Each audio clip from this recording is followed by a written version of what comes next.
Good afternoon, everyone.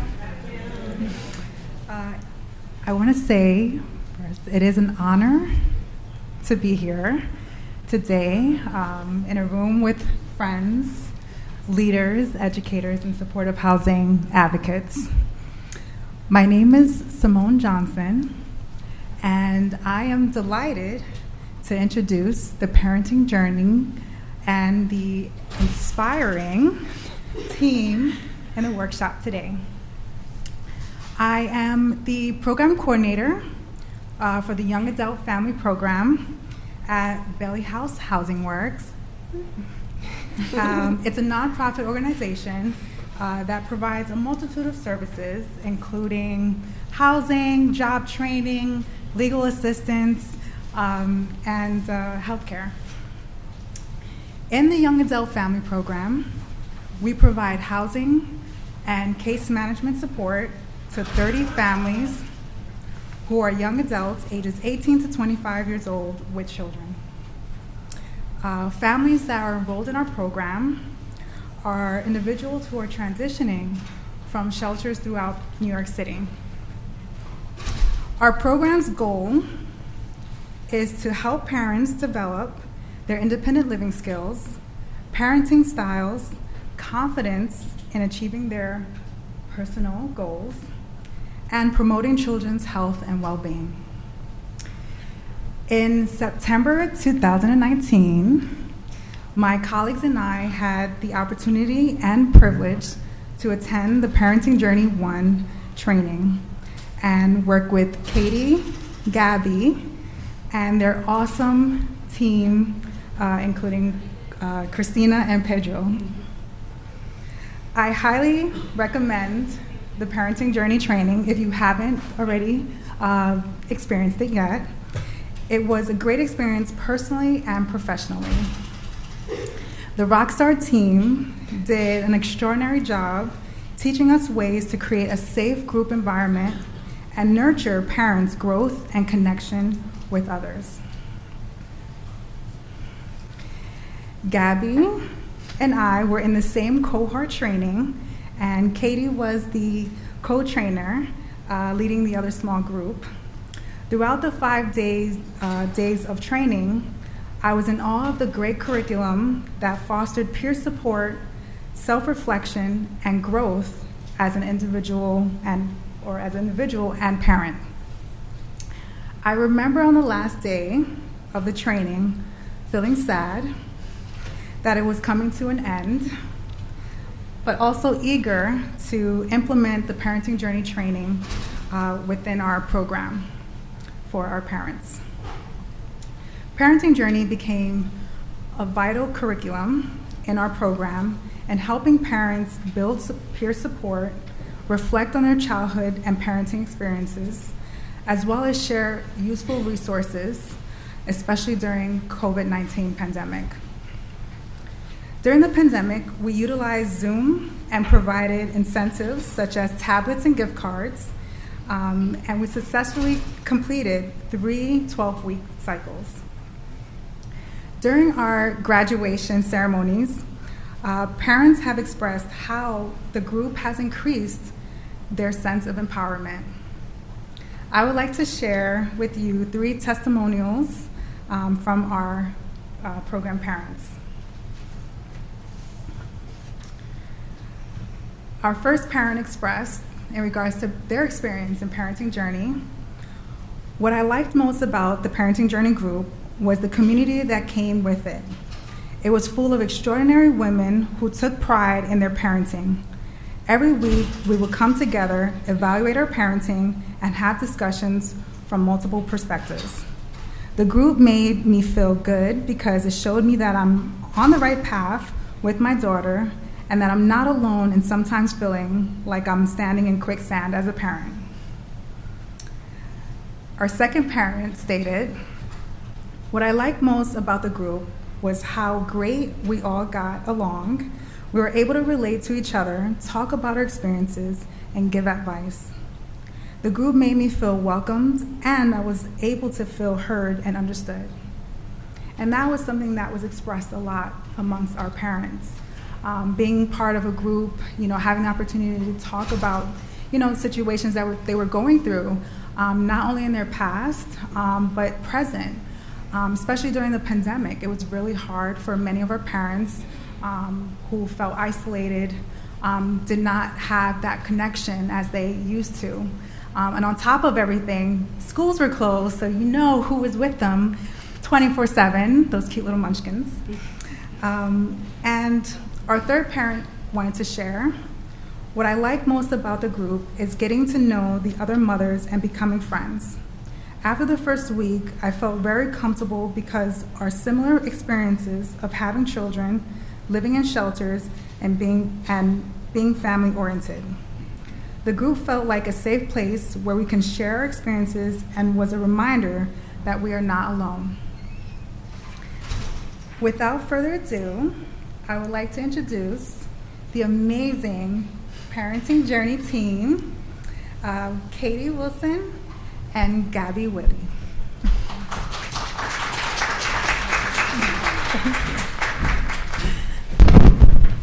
Thank you, Symone. Can everybody hear me okay?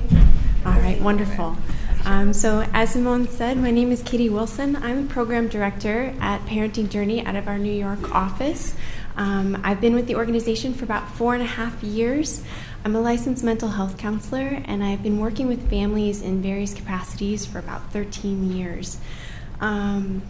Just a quick access check for those of you who may not be able to see me or may have low vision. I am a Caucasian woman with blonde-ish hair. I'm wearing a light blue sweater, and I'm in my mid-30s. Don't tell anybody. So just a quick access check on that. And I just want Gabby to have an opportunity to introduce herself. Hi, everyone. My name is Gabby Witty, and I'm the Assistant Program Director in the New York office of Parenting Journey. I've been with Parenting Journey for about 2.5 years. Prior to coming to Parenting Journey, I worked most of I'm a social worker career working with domestic violence and intimate partner violence survivors. And I also have a part-time private practice providing trauma therapy to adult survivors. Again, access check. I am in my early 30s. I am a white woman. I have long, dark red, but kind of looks brown hair. I'm wearing it very wavy today, and I'm wearing a black short-sleeve dress. So at Parenting Journey, we always like to do an agenda. We know that families do better when they know what to expect from us. So we're going to honor that process here. So today we're doing a little bit of welcome introductions, going over the agenda. We're going to give you a brief overview of the organization itself and our mission, values, etc. Then we're going to talk about how we conceptualize our work with families and overcoming barriers when we're working with families. And then we'll get into the nuts and bolts of our approach, what makes us different, what makes us unique. And then hopefully we will have time for answers. I'm not sure if any of you are familiar with Parenting Journey. Just show of hands. Anybody have a familiarity? Okay, a couple. All right, wonderful. So at Parenting Journey, we really value learning through experiential activities. So what that means is that we will try to make this interactive and engaging, and before you run for the door, we also have the pass rule. So not to worry, we respect people's right to self-determination, and so you can choose how and when you want to participate, but we'll have a couple different activities. Mostly we will be doing some polling, so if you have a smartphone, you can use that at different points during the training, and then we will also do an adapted activity from one of our curricula today. Okay? All right, so a little bit about who we are. So we're a nonprofit organization. We're actually headquartered in Massachusetts. We've been around for about 35 years. We have a chapter office on 35th Street between 7th and 8th here in New York. We haven't seen it in some time, but it's actually good. This is the first time I've been back to the city since the pandemic, so wonderful to see you all in person. We had started out 35 years ago working with families who predominantly lived in public housing, and we were providing in-home services to them. And the Department of Children and Families, which is the ACS of Massachusetts, approached us because they were having a real problem with attrition. For most parents who are involved in child welfare, it is part of their plan to attend a parenting group. And what they were seeing was that parents were not completing this, and it was becoming a huge barrier for them to be reunited with their children. And so they came to Parenting Journey and said, can you create a curriculum that will engage parents? Sure, no problem. So what we wound up doing is we had a collective of family therapists, including Salvador Minuchin, who's known for his family systems therapy, and we created a curriculum that focused not on how to parent, but how you were parented. And that shift served as a springboard to have a conversation about drawing on reflections of how you were parented and how does that influence your current parenting practice. So we're really focusing on insight building, we're focused on self-care. We say this often at Parenting Journey, is that similar when you're on a flight and they say when the oxygen mask comes down, you put the mask on yourself first, and then you help a child or someone else who needs it. Same in parenting. You have to take care of yourself first before you can be there for other people, and that is a foundational approach for us. So since our inception, Parenting Journey has been replicated in over 600 locations across 26 states. A few weeks ago, we had our first Alaska people, which was really exciting for us. Virtual has really opened up the door for us in a lot of different ways. So if we're looking for silver linings from the pandemic, that might be one of them. So our vision is that we're really looking to make sure that we would love to see a world where all families are thriving. And we also realize that means we may not have a job, but that would be a good problem to have in that case, if all families are thriving. Our mission is to build authentic partnerships with other human service organizations to engage families and foster vibrant communities. So the core principles that really guide our work is fundamentally, we believe that all parents want what's best for their children. No parent goes into a parenting situation and says, I want to be the worst parent in the world. There may be ambivalence, there may be fear, there may be a lot of stress related to that, but we truly believe that all parents want what's best for their children. We acknowledge that there are external factors that can get in the way of this, including systemic injustice. And these barriers prevent parents from realizing the futures that they want for themselves and for their families. And so we believe that resilient parents are the catalyst for social change. And so it's our responsibility as in social work and in the social work field to play a role in harnessing that power to build stronger communities. And these are principles that permeate the way that we do the work, the regard in which we hold families, and then also organizationally our culture. So with that, Gabby is actually going to start us off on our first interactive. So if you all see the website on the top here, it says www.menti.com. So go ahead and pull out your smartphones. If you are willing and able to, yes, right? Exactly. Pass rule. Rule, yes. Browser of your choice. Just type that in there. Menti, that's MENTI.com. And it'll ask you for a password, which is up here, a passcode. If you can't see that, actually, I almost can't really see that from this angle. So the passcode is 3484610. All right. Repeat. Yeah. Repeat it. Yeah. 3484610. All right, so don't worry, you still have some time to get there. I'm going to explain what we're doing here. So this is what, if we were in person, Parenting Journey would call a line sculpture, and we call that voting with our feet. Now, we can't do that here because there's just not enough room. So instead, we're doing it as a poll.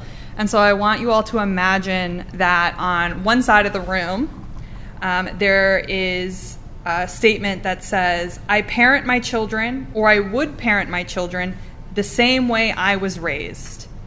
And so that would be 1 over here.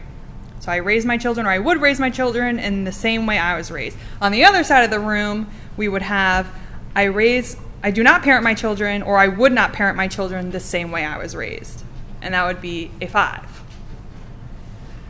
And you could be anything in between. So if it's kind of 50-50, you'd be a 3, you could be a 2, you could be a 4. So take a minute, think about it. I might have gone backwards with the numbers, but we'll make that work. All right.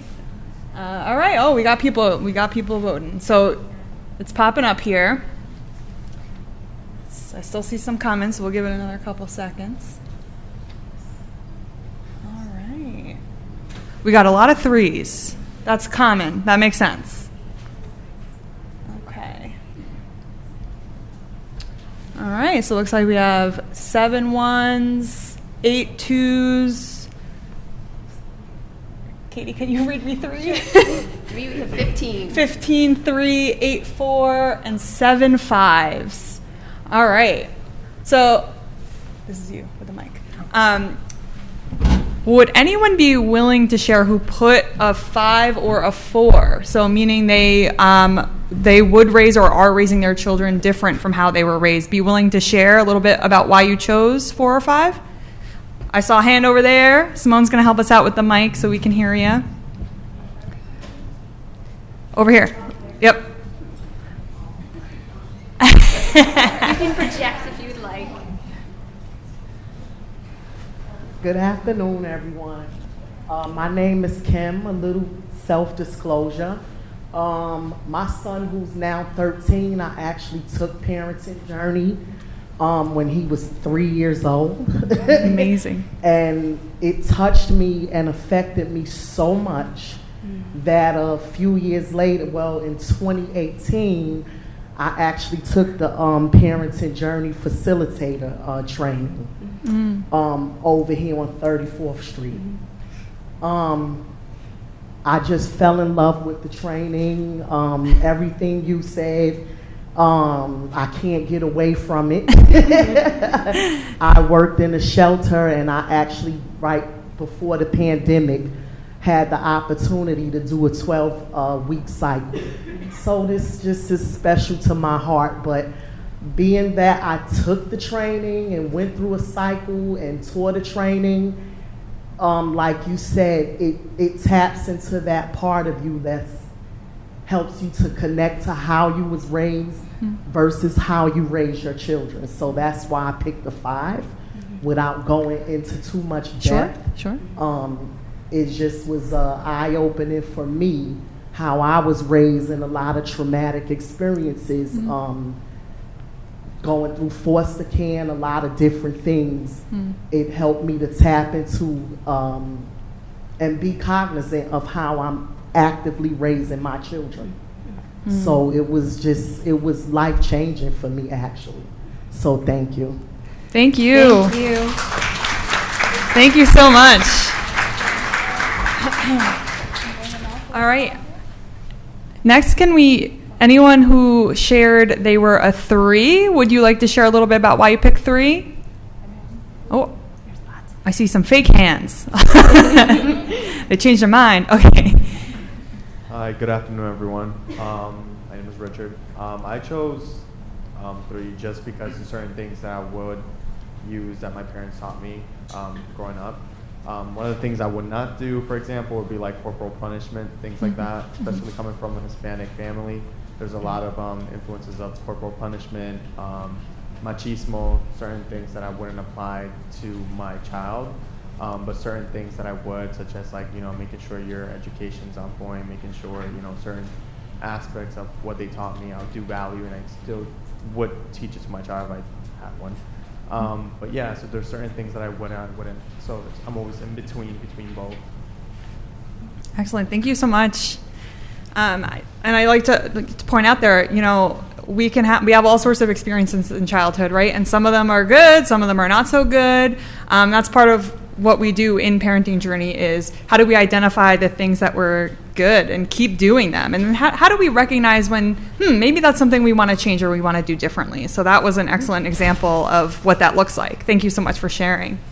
And then anyone who put a 1 or a 2 would like to share. Ooh. Okay, thank you. Hello, everyone. Hello. Hi, my name is Tanquay. I chose actually 1. I was brought up in a 2-family home, so that was the first thing. And then I was brought in a 2-family home that was very big on communication, so that's another thing. I was brought up in a 2-family home that was very big on education, so that was another thing. However, one thing that I would say I would give more to my child is the actual emotional love. I had materialistic things. I would never have to ask for any. However, the words "I love you" weren't said as much as you would expect a parent to say to their child or to a family member. It was always "I love you," I received ditto. So you're responding, I know you love me, but the actual wording never came out. So I think wording is something that I would definitely pick up with my child and how I express myself towards my child.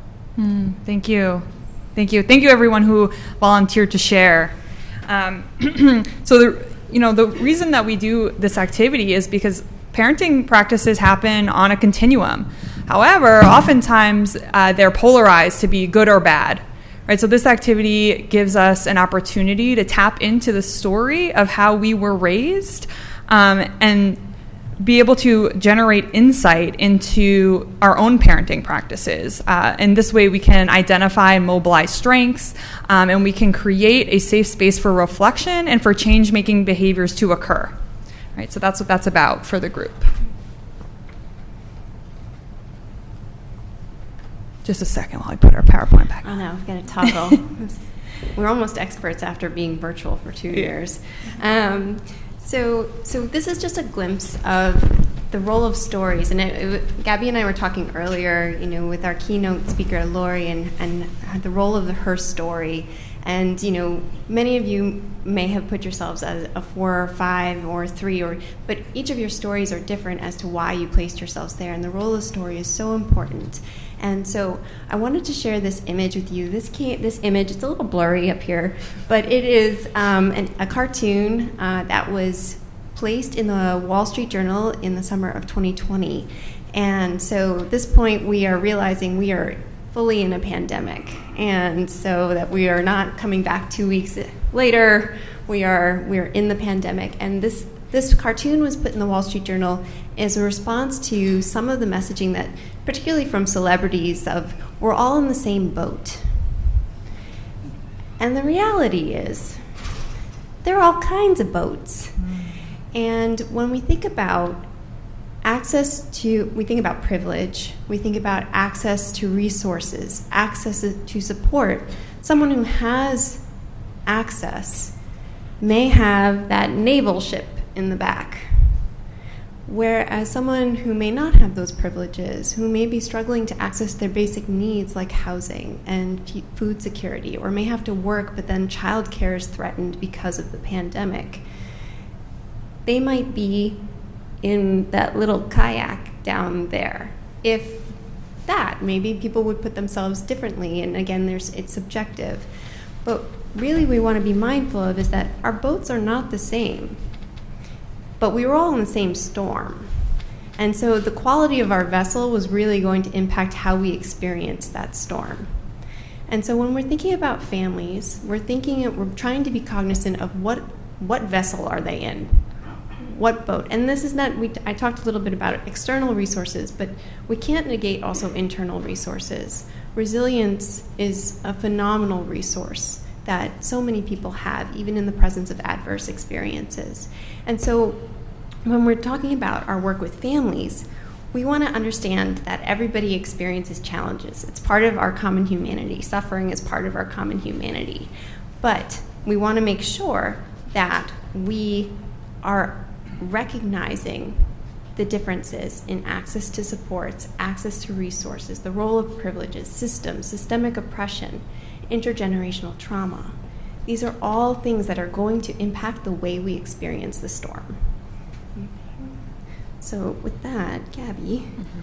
All right, it's time again. Get out your phones if you are willing. We're doing another poll. And so Katie's going to pull that up. Again, mentee.com. This is the last one of these, I promise, don't worry. You can put in that passcode that Katie will read for me because apparently my eyesight is going. It's 3484610. One more time. 3484610. And so this time, we're going to ask you to think about, if you work with families, what are some of the stressors families you work with are facing? If you don't work with families, think about your own family, think about families you know. What do you think are some of the stressors that they're facing? You just type those in, whatever you think of. All right, they're coming in. I see them. Okay. I'm seeing, just so you know, the bigger the word that shows up in this word cloud, that means more people put the same thing. And so just take note of what we're seeing up there. Finances, real big in the middle, right? Money, housing, food, absolutely. There's a whole bunch of other ones up here. There's, they're moving so fast I can't even read them. Lack of education, language barriers, yes. Oh my goodness, they keep coming. Yep. Financial resources, housing stability, health, employment. That's pretty big too. Underemployment related. But, yep. So look at all those stressors. That's a lot. And so, you know, we just sometimes to see it, right, is different. Like we can name it, but like when we see it visually, it could be really powerful. So look at the ones in the middle, the big ones. Housing, finances, money, trauma, financial, mental illness, right? That means a lot of you put that, right? And so these are the stressors that we see in the parenting journey group all the time. And of course, I'm sure we could list even more if we had all day. And so some additional stressors that the pandemic introduced are social isolation, obviously, health fears, right? Employment, financial, right? That's up there. And the role of parents, right? Some parents are parents, educators, also employees. Some people had to go to work. Some people were home. And so some of these stressors were new for families, and some families already had these stressors, and they're just much more exacerbated, right? So we need to take that into account too. Like a lot of people's situation changed during the pandemic.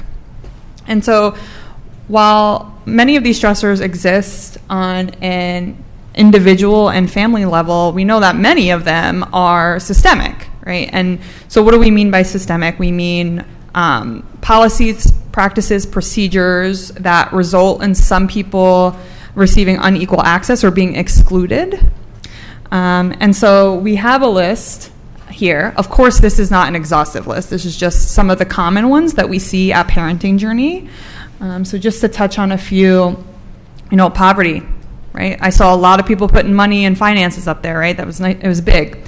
And so, we live in a capitalist society, and according to capitalism, in order for it to function the way it does, there has to be a class of lower economic status to exploit, really, to make money for the people who have the money. And so this perpetuates generations of poverty. We know that if you grow up living in poverty, you're much more likely to continue to be in poverty into adulthood. It's much harder to get out. Access to healthcare, that was a big one that we saw up on the screen a minute ago. And I'm sure you're all aware here that our healthcare system in this country leaves something to be desired. And even when you do have health insurance, the co-pays are expensive. It's confusing. I still don't know how insurance works. They get to determine what you can use it for, when you can, even if it's treatment you need. So that's a huge issue, right? Affordable childcare. I saw childcare up there too. Childcare is expensive, and even if you're working a full-time job, because of minimum wage, if you're making minimum wage or you're not making much more than that, it's almost impossible to pay for, right? Which creates a barrier to education, employment, or any other services that families might need or want to access. And affordable housing. I mean, that one, I think, that's why we're all here today, right? Like, we're in a housing crisis in this country and definitely in the city. And then another big one we often see is access to transportation. And so even if you are taking public transportation, which might be a little cheaper, it's not always reliable. Some people have very long commutes or complicated commutes. I know if you take the MTA, you know that. And then food deserts, right? I did see food up there too. So a food desert, if you're not familiar with the term, is an area where a significant number of the people who live there in an urban area are greater than a half mile from a large grocery store or supermarket, and in a rural area more than 10 miles from a large grocery store or supermarket. And so that's important here, especially in New York City, because the Bronx is one of the largest food deserts in the country and has one of the highest rates of food insecurity. And so that is a huge issue that we see come in. And then, again, not an exhaustive list. We have access to quality education or higher education. So we know that quality education can lead to employment. It can lead to better financial situations. So if you don't have access to that, that's a barrier to, getting out of poverty or being able to live a stable life. And then the last one that we're going to, again, not the last one on the list, but the last one we're going to talk about today is over-policing. So lots of over-policing of Black and brown communities especially, which can not only leads to fear for families, but also can impact access to all sorts of things like housing, employment.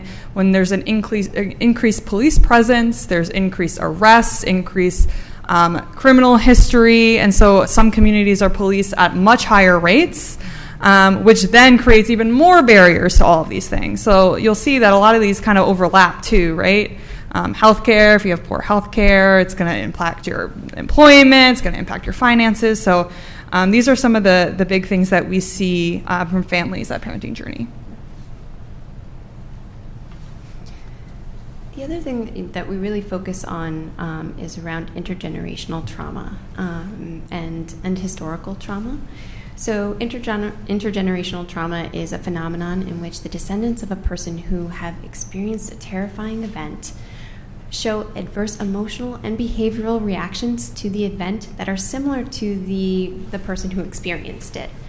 And so what we can see is emotional, behavioral, relational attitudes and beliefs.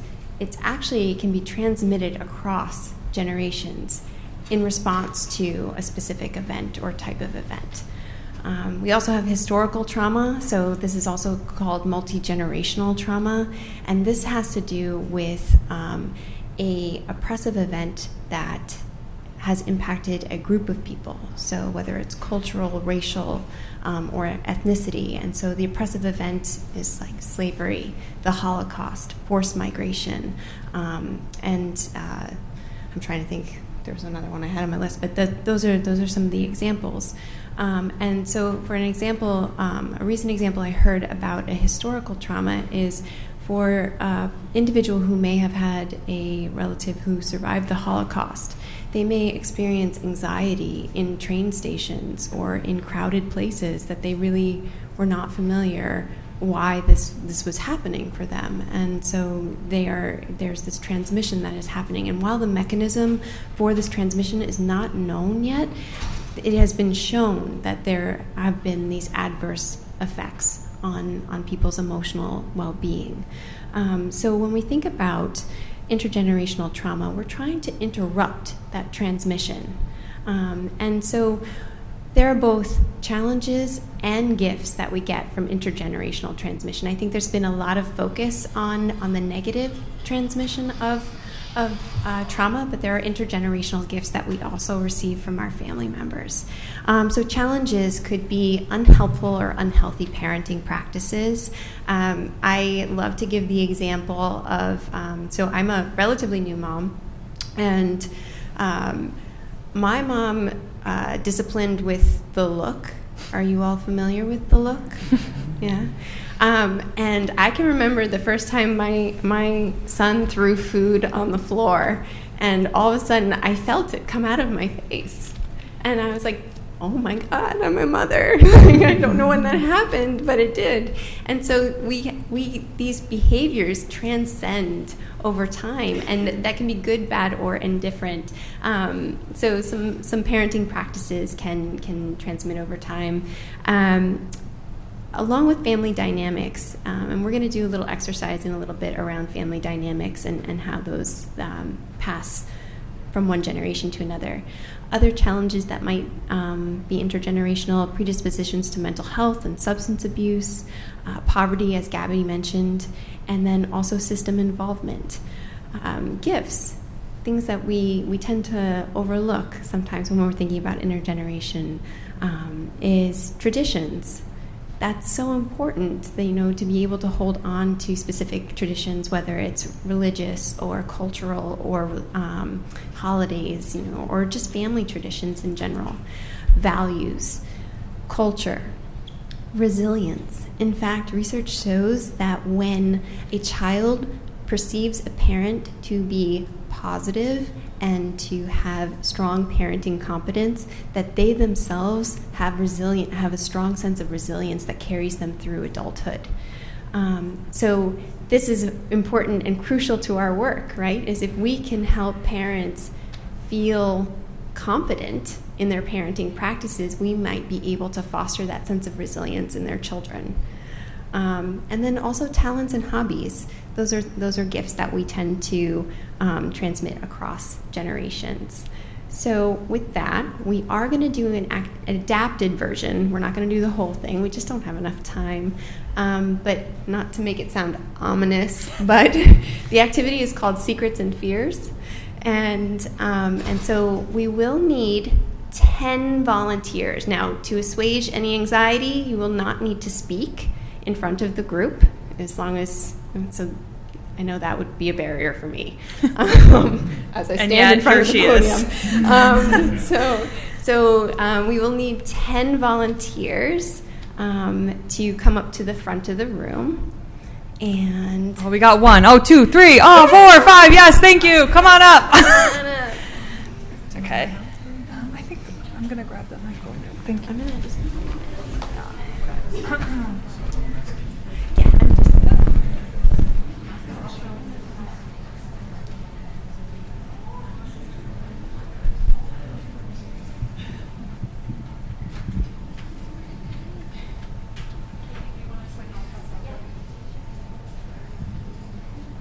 All right, so can you all hear me now?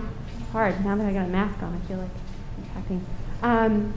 So what we're going to do is each individual is getting a piece of paper, and one piece of paper says secret, and the other piece of paper says fear.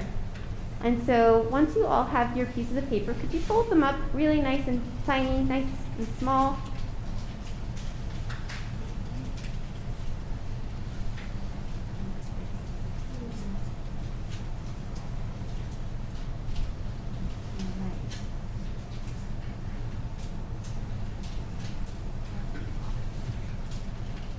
You're all doing an excellent job making these nice and small. I feel like, all right. Okay, so for those of you who have a jacket, my lovely Vanna here will demonstrate how to do this. For those of you who have a jacket, could you please tuck your secret under one armpit underneath your jacket, and then your fear under the other. What's that? It doesn't matter. It doesn't matter. Just one and one. So you're going to put it under your jacket. In between your shirt, under your jacket. Yes. So, yep. In my shirt. Under your jacket. Under your shirt. This happens every time. Inside. So, yep. I'm not wearing a jacket. So under your jacket, between your jacket and your shirt, so under your armpits, okay? And then for those of you who are not wearing a jacket, if you could put your secret under one foot and your fear under the other foot. Excellent. Wonderful. All right, so now, for my people who are wearing jackets, what I want you to do is I want you to take off your jackets as fast as possible without dropping your secret and fear. And for those of you who have them under your feet, I want you to move around the room as quickly as possible without letting them show. All right, are we ready? On the count of 3. Let me give you some space here. All right. So 1, 2, 3. Let's go, people. Let's move it. Just go. Not fast enough. Oh, you lost the secret. pick it up. Don't let anybody see it. Don't let anybody see it. Don't let anybody see it. Oh, then put your jacket back on now. Put it back on. Put your jacket back on. Your secrets and fears are showing. Your secrets are everywhere. Your secrets are everywhere. Let's go. Oh my goodness. Are you there? Somebody's secret and fear is out.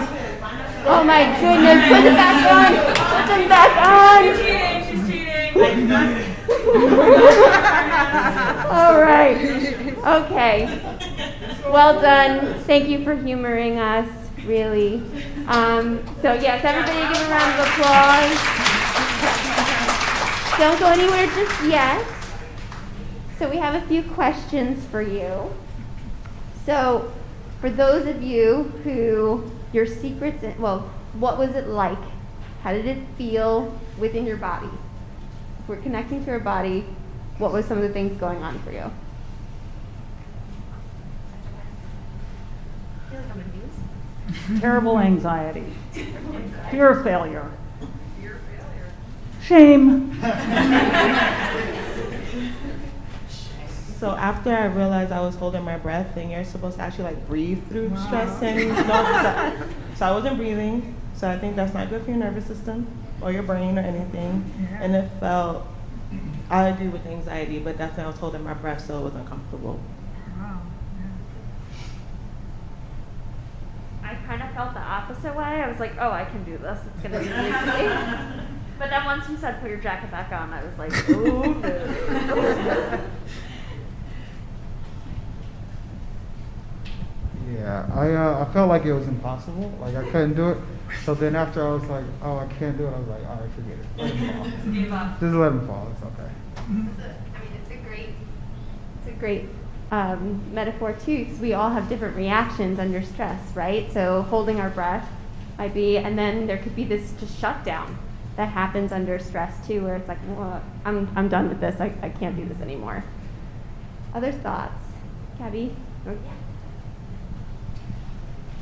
I felt much smaller, and like I pulled inward, and the room sort of disappeared, and I was like, it's me against getting this jacket off.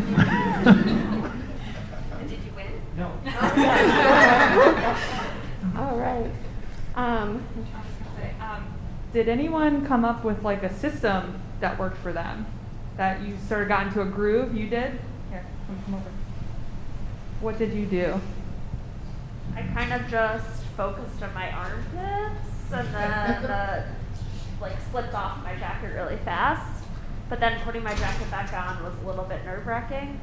So I kind of just focused on keeping my armpits clenched for now. So be more mindful.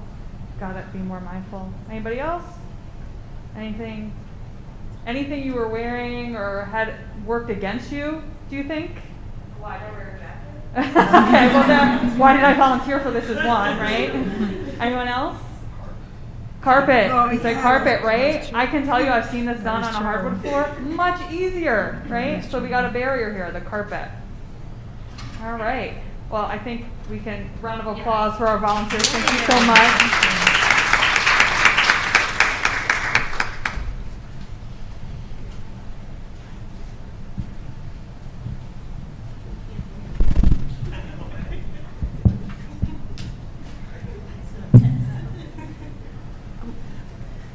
I'm back. So this is an activity that we do. Of course, it's a much longer activity, but really we're trying to focus on what are those things, what are those secrets, what are those fears that we are holding on to that impact the way that we move through the world. And so I'll give you an example of a secret and fear. So this is very common for us in Parenting Journey. We do a little bit of self-disclosure. It is strategic. So, for example, a secret and fear. For me, I mentioned I'm a new mom. I have a wonderful aunt who helps me take care of my son while I'm working. And recently, my brother approached me. So this is my secret. My brother approached me and asked me to give up some time with my aunt so that my aunt could help out them. And I am very compliant. That is my role in my family. And so I was like, sure, I'll figure it out. Don't worry. But then after I made all the arrangements, I hired somebody to help me with childcare. My brother and my sister-in-law failed to mention that they no longer needed my aunt's help. So I'm feeling a little annoyed and stressed out. But again, my fear, because of the messaging that I have gotten growing up, is keep the peace. Keep the peace. Just keep it moving. So I'm afraid if I actually confront my brother about this, that it will create a rift in the family. And so this is a message. This is a family dynamic that has transcended over time. Now, if I actually address my brother, chances are that everything will be fine. But I know it impacts the way that I interact with him right now. Similarly, when we talk about these secrets and fears, it's impacting the way we move. What are the coping strategies? For our friend who kept her arms pinned down, it's like, if I focus on this, then I'm good. I got it. But does this look natural? No, this is not natural. And so it's like, what would happen if we release some of those secrets and fears? What would happen if we address some of those dynamics that are not healthy, that are getting in the way of our ability to thrive? And so that's really the focus of this activity. And so this is a clear example of how we do this in Parenting Journey. So with that, now that we've given a small glimpse, Gabby's going to jump into our approach to working with families. Mm-hmm. So we have a few foundational approaches that we're going to talk about today, starting with, Katie just mentioned it, strategic self-disclosure. And so this is what at Parenting Journey we call our secret sauce in our curriculum. And so what strategic self-disclosure is it's a technique used by the facilitator to share relevant experiences or information from their own lives. And so we never ask a group member to answer a question or participate in an activity that we haven't shared first. And so there's a few reasons we do this. Strategic self-disclosure is a way for the facilitator to bring our common humanity to the space, right? We're all people. It doesn't matter what our job is, what our role is. We're all human beings. And it also helps to decrease the inherent power gap between a group facilitator and a group member or an employee or a staff person in the families that we're serving. And it sends the message to the group members that we're all in this together, right? We're doing this together. So how many people, raise your hand, were either taught never to share personal information with a client or somebody that we're working with, or would feel uncomfortable doing that? I was taught that. You don't share, right? Okay, we got lots of hands in the room, right? And so this is very common. We get this all the time. And this is where the strategic part comes in. Strategic self-disclosure doesn't mean we go in and it's now our personal therapy session, right? It doesn't mean you have to share things that you don't actually want the people you're working with to know. It's strategic for a reason, and we're sharing something that's relevant to the task at hand or the question that we're asking. And so one of the ways we do this, and I know at least one person here has been through Parenting Journey, so this might be familiar to you, but we do this with what we call the name game. And so we start first session in Parenting Journey where we ask people to share a story of their name. And it can either be, who named you? What does your name mean? A fun fact about your name, or do you like your name, right? It could be anything about the name. And to show you what this looks like, I'm going to share the story of my name. And so my full name is Gabrielle Erica Witty. And my first and middle name are actually my mom's two favorite soap opera characters from her two favorite soap operas, Erica Kane and Gabrielle Medina on All My Children and One Life to Live. She watched a lot of TV while she was pregnant. And my last name is actually my mom's maiden name, so I don't have my dad's last name. And I think that's kind of cool because I think of it now as kind of a feminist statement, like, cool, I don't have a man's name. I don't know. I like it. But my mom, I go by Gabby, as you probably know, because that's what everyone's been calling me today. But my mom hates that people call me Gabby. She always says, if I wanted you to be named Gabby, I would have named you Gabby and not Gabrielle. I said, okay. And so when I was younger, I had to tell my friends if they were going to call the house, they had to ask for Gabrielle, because if my mom answered and you asked for Gabby, she would say, no one by that name lives here, and hang up on them. So I had to warn them, right? And so, unfortunately, we don't have time to ask you all to share your name, because that would be lovely. But, think about what you might say if somebody were to ask you to share the story of your name. Like, even in my story, you got to hear a couple things about me, right? You got to hear a little bit about, like, my childhood, you can probably guess a little bit about my mom just based on that little factoid. You got to learn a little bit about me and about how I feel about feminism, right? So you got to learn a bunch of things about me that you probably wouldn't have learned otherwise. And the name game accomplishes a couple other things. One, this is a way that we get everybody's voice in the room pretty early on, right? We tend to try to start with lower risk activity, right, because we're building trust. But to note, sometimes story of the name is not a low risk for somebody, so keeping that in mind.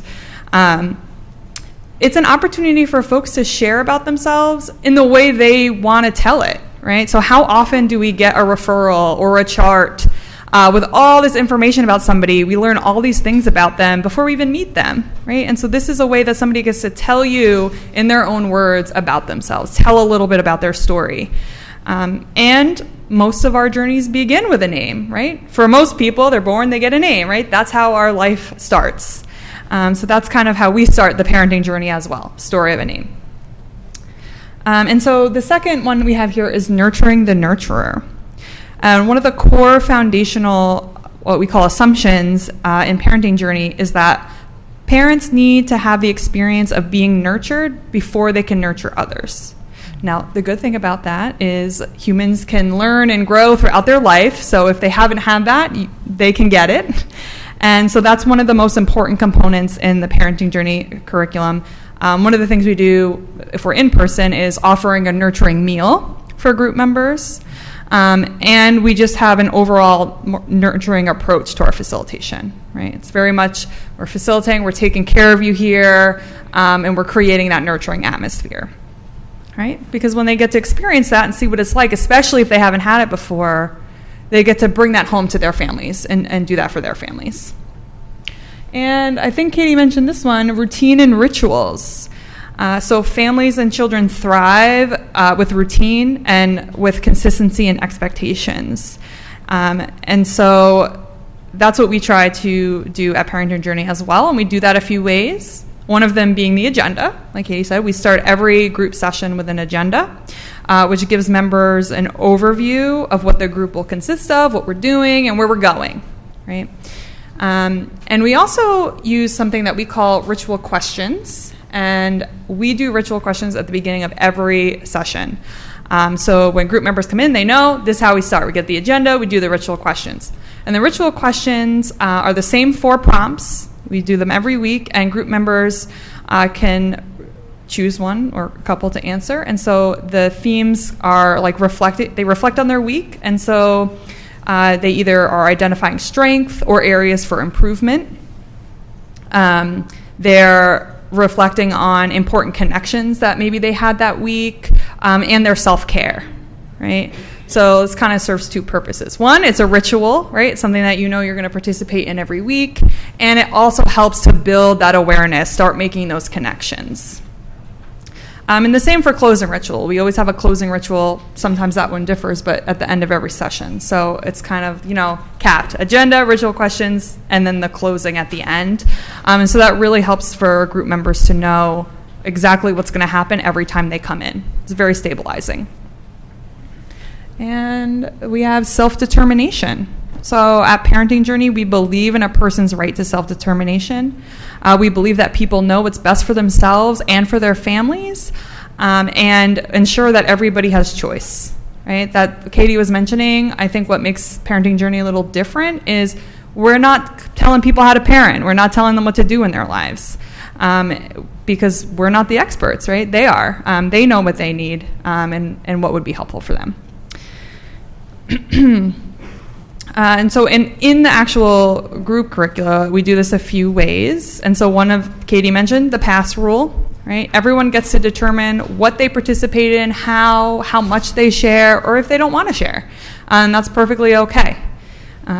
So we're not looking to kind of police, you're not participating, or, you're being quote unquote resistant or things like that. Like, we make it clear it's that person's choice and how they do that. And we also, at the beginning, first session, we co-create a contract. I don't know if anybody in here is familiar with group facilitation, but there's a bunch of different ways to create a contract. And so we make sure that that's done together. We want to hear from the members of the group. What do they want to see in their group? What do they not want in their group? Right? And as a facilitator, we're flexible with that. We're not coming in with a list of rules and saying, here are the rules, right? We're having a conversation. We're making sure everybody's all in on it, right? So not just one person or a couple people are making that choice. And then we have strengths-based, right? So by focusing on a person's strengths rather than deficits, we're actively disrupting the narrative of a bad parent, right? I'm sure any of us, it's if you're ever asked, like, what are the things that you like about yourself or you don't like about yourself? I know for me, it's so much easier to pick all the things I don't like, right? And that can happen with parents too, right? You're so focused, or people are telling them all the things they're doing wrong. Sometimes the things that they're doing really well get lost. And so another core assumption of the parenting journey, which Katie mentioned, is almost all parents want to be good parents, right? People aren't out here being like, yes, competition, who can be the worst parent? And so we know at Parenting Journey, parents are doing the best they can with what they have and what situations they're dealt with. And so we want to acknowledge that in Parenting Journey and in the group space. And then lastly, we have trauma-informed. So our curricula is trauma-informed. And some of the ways, I just mentioned a bunch of the ways we incorporate trauma-informed principles, and one of those is use of the agenda. And so that embodies the trauma-informed principle of trustworthiness and transparency, right? You come in, you know what's happening in the parenting journey. Building the contract together is an example of collaboration, which is a trauma-informed principle. Empowerment and choice, the pass rule, right? All of these things. I'm not going to go through all the trauma-informed principles, but the one thing I will say about the trauma-informed curricula, though, is in the actual manual for group facilitation, we have what are called trauma alerts. And so those are little notes to facilitators that let the facilitator know, hey, for somebody who has trauma, this activity in particular might be very activating. So keep that in mind. Or here's some tips for adapting this activity to make it safer in case it is activating to someone, right? So you'll find that throughout the manual. And still me, okay. So just briefly, I'm going to talk a little bit about how Parenting Journey shifted our programming in the pandemic, because I think that's really important. And I think is a testament to like us living our values. So when the pandemic hit, it was very clear to us that we needed to make shifts in the way that we approach our work, right? We, before the pandemic, did not have any type of virtual programming. And in fact, many of us at Parenting Journey believed it could not be done virtually. And so after we realized, this is a lot longer than 2 weeks, we have to do something about this, right? Parents need the service. Families are looking for this. And so some of the things that we did, lean more into the self-care aspects of parenting journey. So like Katie said, our goal is to work with parents as people first, addressing their own well-being as a foundation to supporting the development of healthier families, right? So when parents are better able to manage stress, they naturally have more space to care and nurture their families, right? So that's always been a foundation of parenting journeys, the self-care piece, but we realized in the pandemic it was more important than ever to really pay attention to that self-care piece. Because all of a sudden families were either, experiencing new stressors or exacerbated stressors that they already had, and many were navigating and juggling so many different things. Kids being home, virtual school, employment, whether they're home or having to go out into the world and risking, becoming sick. So we really added a lot more self-care and a lot more pieces of self-compassion. We found that was really needed at that time. And then the other main thing is increased flexibility. And that's where that piece was coming in about this virtual programming here. So prior to the pandemic, Parenting Journey really liked the idea of making our groups what we like to call an oasis. Some of us even call it like retreat-like, right? It's a place where parents or families can come, have space for themselves to really leave their stressors at the door type of situation. And we weren't able to do that in the pandemic, right? People are at home. And now, since we moved our programming virtual, we have other things to focus on, like technology skills of the group members, of facilitators, right? So there's this added piece that we're having to think about and spend some time on. And we also learned that when it comes to virtual, simpler is better. I think, when we did figure out how are we going to do this online, right? We got a little too fancy. We're like, oh, we have all these tools at our disposal. What kind of platform can we use? What? And we found right away that made it so much more complicated, like get out a paper and pen, right? And so that's another way that I think Parenting Journey, like the staff, had to be able to be really flexible to say, okay, we put work into this, but this obviously isn't landing with our families, and that's not what they need, right? They need the connection. They need the space to be able to check in and talk about what's going on in their lives, and we don't need the fancy platforms, right? So let's get rid of that and be flexible about it. And we also had to be accommodating. Like I said, people are at home. Normally, we like to keep the group very confidential, right? We're creating a safe space.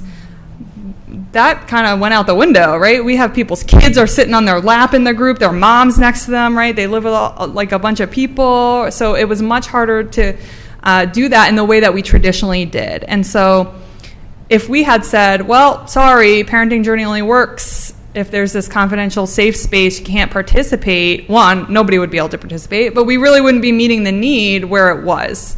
And so we had to definitely be flexible and creative about, well, how do we still create that safe space in the current circumstances, right? And I have to say, parents are participating, right? We give option, right? Like if you don't want to say something out loud in front of your kids, like type it in the chat, right? Give people options. And people really are still participating. It was definitely a need. But that flexibility, I think, is key. So thank you, Gabby, for sharing our approach. So I just want to share a little bit about our evidence base. So Parenting Journey is an evidence-based curriculum. I love to say that Parenting Journey has a lot of hyphenated credentials. We're evidence-based, strength-based, trauma-informed, and depending on who you talk to, intergenerational, two-gen approach. So in 2016, Parenting Journey conducted a quasi-experimental study in collaboration with the Institute for Community Health and ABCD Head Start, which is a Head Start program up in Massachusetts. And we were really interested in, we often talk about Parenting Journey as this transformational program. And it is, but we really needed to quantify what that was. What was the transformation that was happening? And so we wanted to measure the effectiveness of the program. And so I just have, again, kind of tiny up here, but we did the study with 244 parents. It was pretty much a 50-50 split in terms of parents who were born in the U.S. versus parents who were born outside of the U.S. And then we also wanted to make sure that the people who were participating in our study were also representative of the families that we serve regularly. So we have a pretty diverse group of people. You can see the breakdown up on the screen. And then additionally, about 70% of the families that participated were below the federal poverty line as well. But all of our participants were under $50,000, household income of under $50,000. And what did we find? So we measured 7 protective factors for strengthening families, which are listed on the left-hand side here. And what we found is that Parenting Journey is statistically significant, improving across 3 domains: insight into behavior, self-nurturing ability, and social networks. However, 100% of our participants indicated that they had showed improvements across across one domain.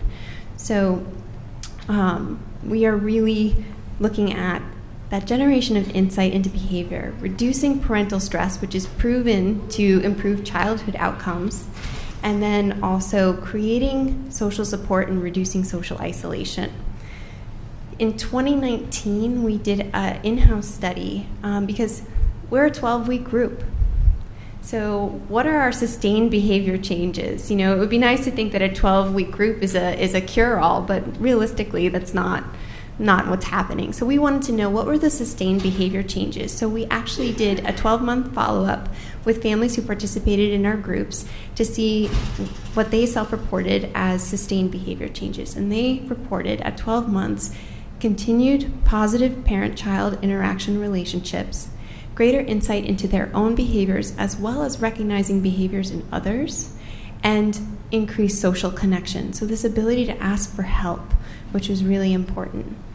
Now, during the pandemic, we did not measure parental stress for obvious reasons because the numbers would be wildly skewed, but we did do a human-centered design research where we evaluated our virtual programming, and parents reported that it was so wonderful to have the social support during the pandemic, especially early on when we were hunkered down. So social support, improved communication, and improved self-care. So the outcomes mirrored our evidence-based outcomes as well, and that's through our virtual programming. So just a little bit of insight into our evidence base. So I know Symone mentioned and Kim mentioned that they are trained in Parenting Journey. So we at Parenting Journey believe in collective impact. If we were the only ones who did Parenting Journey, we would be limited by our capacity to offer it. We are a 12-person staff. We're tiny, strong, but tiny. And so we can only offer to a finite amount of parents. So what we did was we created, I think about 20 years ago, we created the Parenting Journey Training Institute. And so what we do is we partner with human service organizations to train staff in their organizations in our Parenting Journey model so that they can bring it back to their organizations and run it with the families that they already serve. So it is, again, we're hoping to replicate Parenting Journey groups across different organizations. As I mentioned earlier, we're in 600 different organizations across 26 states. 200 of those organizations are here in the 5 boroughs, which is pretty cool. And then, let's see. So what is it? It's a 5-day training. You go through all 12 sessions as yourself. So you get an understanding of what it is that the parents will be experiencing in the group. So the first 3 days, we go through all 11 sessions. And then we work on facilitation skills. So people will learn how to use the experiential techniques. They'll learn how to do strategic self-disclosure. They'll try to test out what are those things that maybe they need to work on individually before running this in their own organizations. And then also they get the curriculum and how to run it. We also ask trainees what they get out of it. And Symone mentioned a couple things, but our trainees report that it has a profound impact on their professional practice in that they develop a deeper sense of empathy for the families that they work with, strengthen insight into their own interpersonal interactions. Excuse me. I love to tell the story. So we have a couple different curricula We have a father's curricula. We haven't run it in quite some time, but I was the only female identified person in the father's training. And so I was in a room full of a rowdy group of guys who were a lot of fun. And we do activities, that are really personal. And I brought the daughter perspective to the group. And coincidentally, all of these guys had daughters. And so one of the things that was most interesting is after we did an activity where I wrote a letter to my father, they all went home and called their daughters or talked to their daughters. And they ultimately what was happening is we were seeing a change happen so quickly just based on the experience that was happening in it. So it's not just a professional opportunity, but it is gaining insight into your own personal interactions and your relationships. And then again, a renewed sense of commitment to self-care. In the human service industry, we are excellent at taking care of other people. Not so good at taking care of ourselves most of the time. So there's a renewed commitment to taking care of yourselves. So with that, you can go to Menti if you want, if you don't want to raise your hand, and you can type in your question there, but you don't have to. We can take questions now if you have them, and maybe we'll have answers. Symone's going to do the mic for us because she's so great.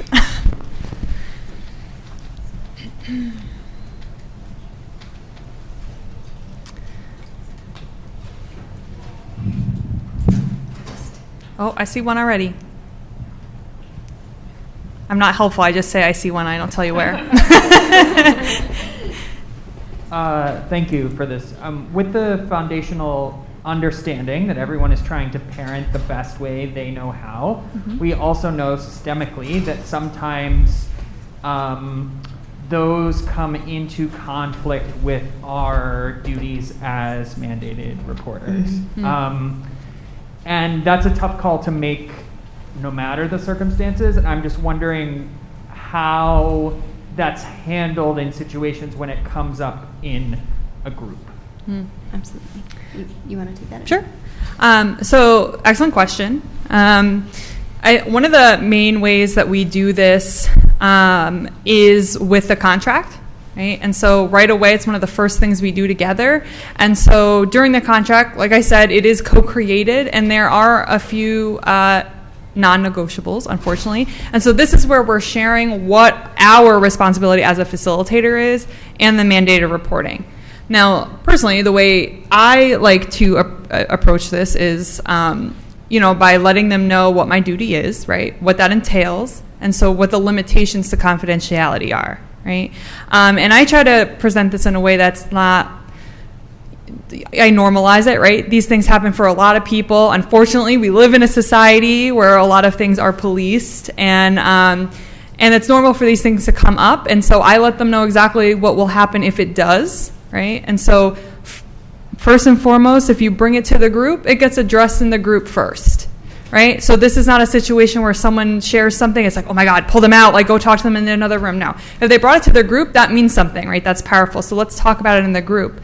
There may be some situations where I might have to follow up with you because of this, right? But we let everybody know out of the gate, this is what's going to happen. And so you can make the choice about what you're going to share in this group. And so if you choose to share something that falls under, suspected child abuse or neglect or suicidality, that's something that now I'm responsible for reporting to someone or calling in other people, right? We usually in a group, we have an intake process. So we're building that relationship before somebody even gets to the group. So we're already building who's in your support system, right? Who else are you seeing? And so we try to connect people there first, depending, of course it depends on the situation, but that's kind of the way at least I handle that.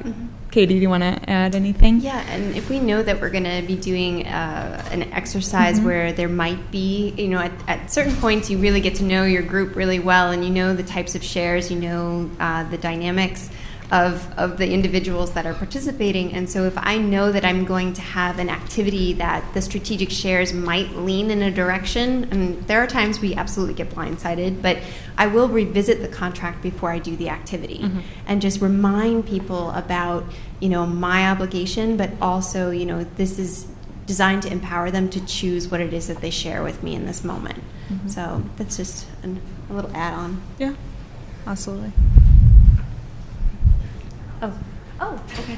So I don't have a question. I'm actually a trainer as well, a facilitator, and I was one of those who was on the virtual training, very strict on confidentiality with my group and my cohort, and my facilitator at that time created a safe space, and we did have to wear headphones, all of those things. I said that to say this, that whole experience was an eye-opener about myself. And it was, the most important part was at the end of the training, the recap on all of my responses to the questions that was raised during the group. I seen myself in a different light at the end, and I correlated how we work specifically with our parents and having them see themselves in the mirror as they see themselves. So I honestly strongly recommend this curricula, that everyone takes this, because not for your clients that you work with, especially families, but for your own self. Thank you so much. Thank you. Glad to hear the virtual is going well in the for training as well. Good. I just want to, we do have a question, there's 4 questions on the PowerPoint. So where you can find more information about our training is on our website, www.parentingjourney.org. We post all of our trainings. You can register online for our trainings. We hold multiple trainings right now. They are predominantly virtual. We will start to potentially offer in-person trainings in our New York office coming in the fall. As long as there's a need for it, but the virtual is nice because you don't have to commute to it, which is really great. But yeah, so that's where you can find it, and I'll post that information as well. And then Symone has somebody with a question out here. I just wanted to make a quick comment on this gentleman, what he said. I must say, after taking the training of Parenting Journey, and I've been in this field for close to 35 years, this is one that really hit somewhere that I did not expect, because it started with me. Me going into the recesses of my childhood, my experience, being a mother and a grandmother, and I kept thinking, oh my goodness, the participants that I service, it's no way I can do it. But we are going on our first parenting journey since it started, our 4th session, and I am blown away. That deserves a clap there, yeah. Thank you so much. Yeah. We have another question. So how is it the importance of parent providing a safe environment addressed without judgment? So I just want to understand this. So the parent providing a safe environment for their child, just to clarify, I don't know if the individual is here. Like, how is that stressed in our sorry, I may not understand the question. I'm not sure if this is the correct interpretation, but I kind of read that as maybe like, how do we ensure when someone's sharing about their parenting that we're being non-judgmental about what they're saying in a group, I think.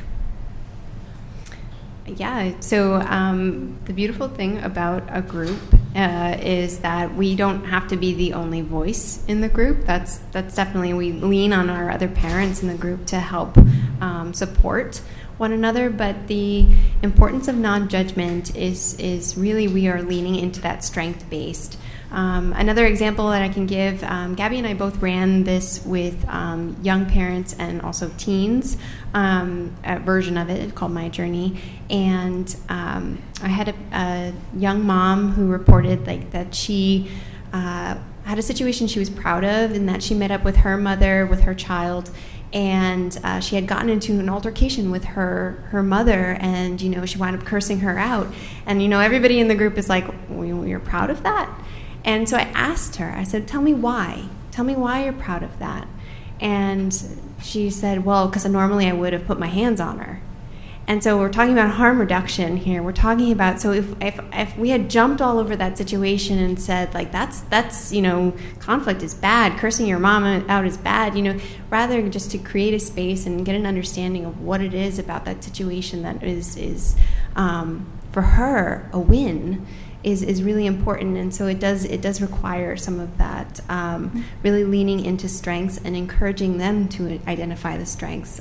So reserving that judgment. And, yes, to an earlier question, we sometimes have those parameters that we have to work within as mandated reporters, and so I do believe that informed consent and really giving people the power to decide what they share with us is really a starting point for non-judgment too, as though people know that they can come to us. Yeah, I would just add that we strive, I think, as facilitators to hold space for the person first, right? So maybe they're doing something that we're like, oh, maybe that's not the best choice, but we're going to keep that to ourselves, right? We want to hear from the parent, wow, what was going on for you in that moment? What feelings are coming up for you, right? So we're building that awareness because if the parent can recognize what's going on for them, they're going to have more space to pause and choose a different way to react. So I think that's to have empathy and to validate how hard whatever the situation is that they're describing is for them first goes a really long way. And then once you've established that there is no judgment, it's easier then for either you or other group members to say like, what else could this person maybe have done in this situation, right? And they're more open to it because we haven't shamed what they did do. So that's another way in, I think. Question here, how can you enroll for the 12-week parenting facilitation program? Again, so the training, you can register online. That's a 5-day training. But if you're looking to refer a parent, I will post our information. Because we don't run parenting journey groups out of our New York office, we would contact you with or connect you with an organization that is accepting outside referrals that runs parenting journey groups, because as I mentioned, we have 200 organizations across the 5 boroughs. We will find you a parenting journey group. Okay. I see a hand back here. I think I talk pretty loud. As an employee that does not have children, I do. My clients are families. How would I go about not helping them become better parents, because parent might parent, but how do I go about getting them to see certain things or strategies or skills that they are using currently may not be the best, without them feeling like you don't have any children, why are you telling me what to do? How do I go about that? Well, I don't have any children, and actually quite a few of our facilitators don't have children. And so just to speak to that, we get that out of the way right out of the gate, right? We talk about our membership cards. I don't have kids. I'm not here to tell you what to do with your kids. I have no idea. And guess what? Even if I did have kids, we probably have 2 very different styles, 2 different lives. It doesn't mean that I would know what to do anyway. And so I think you can start there, right? Let them know, listen, I don't know what it's like to be you. I don't know what it's like to have kids. So help me understand what's going on for you. I'm here to help you. I'm here to assist you, right? And really, I think the key is listening first. Like I said, create that space for empathy for that person before you go in and trying to change what they're doing, right? That generating insight, asking questions, right? Help them get there kind of on their own, right? So if they're sharing something with you and you're like, ooh, that doesn't seem like it's working, ask that, wow, that sounds like it's really hard. How well does that work when you do this X, Y, and Z? And let them tell you, right? Then most of the time they're probably going to be like, it doesn't work, right? So then you have space to say, well, let's think together. What is something else that we could try, right? So that's one way. I mean, we could talk about that all day, but you're welcome. All right, so here's the $1 million question. It's not $1 million. Not $1 million. So our training is, for the 5-day training, it is $1,000 a person. And it is a certification, so it is something that you can take with you no matter where you go. You can run it independently in the community as well as in your organizations. And it also brings you to part of our alumni network, where we have monthly webinars and Q&As that are for free as part of it. And we have coaching and technical assistance that comes with that as well. So that's always the tough one because I know we're nonprofits. And again, how do I sign up? That's going to be on our website. So I will post that here. And anyone, I know there's some people in here who are trained. Sometimes people don't realize we have that alumni network. So if you aren't included in that, let us know too, because we'll make sure you get those invitations to the Q&As. And we have the old ones recorded, so we can send those out as well for people who are trained already. I realized I didn't have a contact slide. Yeah, I realized that too. I was like, oh, that's Silly. We're obviously not in marketing. That's not our skill set. Any other questions we can answer for you? All right. Well, thank you so much for coming. All right.